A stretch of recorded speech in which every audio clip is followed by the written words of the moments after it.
Oh yeah, this is... that's the good stuff. Feed me more! Hello, ladies and gentlemen, and tarnished of all ages. I hope your journey fares you well through this perilous land. As I apparently introduce this video like a fucking D&D campaign. In any case, I would say there is one thing that we want in Elden Ring. It is power.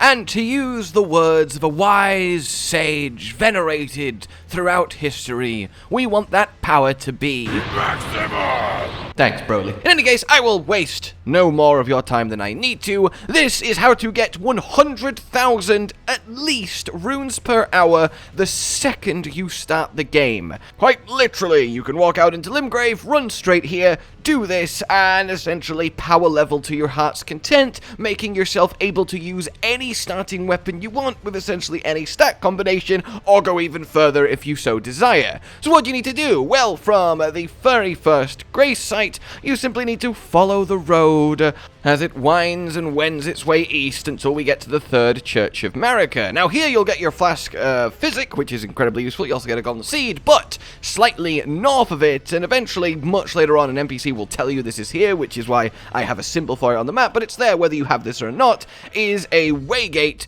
which will teleport you even further east into a land of death and blood. But then again, that's just most of Elden Ring's lands anyway. Don't really pay attention to the surrounding area, don't really worry about it, you're here for hard cold runes. So you want to run down the slope towards the bridge at the bottom of the hill, but don't go on the bridge, just get the Grace site next to it. Rest at the Grace site, and now we are ready to begin the farming run.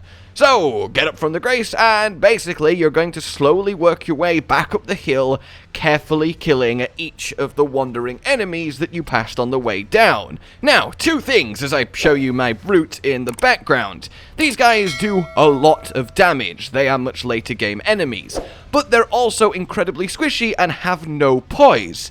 Which means each and individual one, you could essentially just sneak up behind them, do a backstab, and that's half their health gone. Then once they get up, just do the venerated, tried and true tactic of mash our wood and hope for the best! Because you'll just permanently stagger them until they actually do a full stagger, and then you can do another critical hit, which will finish them off. But even if you don't, you will still finish them off.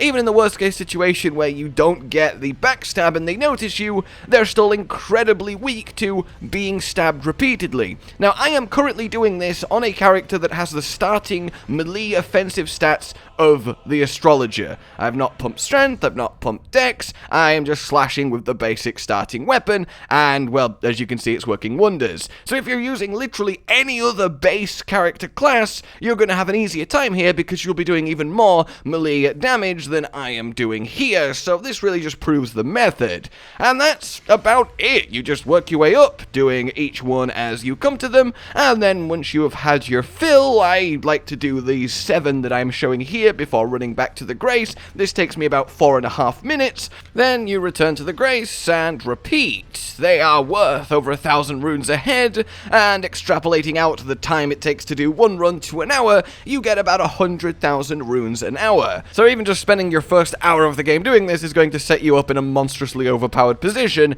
if that's something you're so inclined to do. The main actual advantage of this is any given starting weapon you want in Limgrave, you can go get it, use this method to have the stats to use it, and then play through the game using your favorite weapon, and that's really awesome, instead of having to wait to be able to use it naturally down the line. That's always a fun thing to do in a Souls game. So that's about it. Incredibly effective, and for the first while, you're basically looking at 1 character level per enemy kill, which is a really nice ratio in anyone's book. So I hope this has found use for you, I hope you have enjoyed it, and if you have, please let me know, subscribe for more Elden Ring tips and tricks, and much more goodness, and until we meet again, please consider supporting the future of this channel on Patreon down below. A goodbye.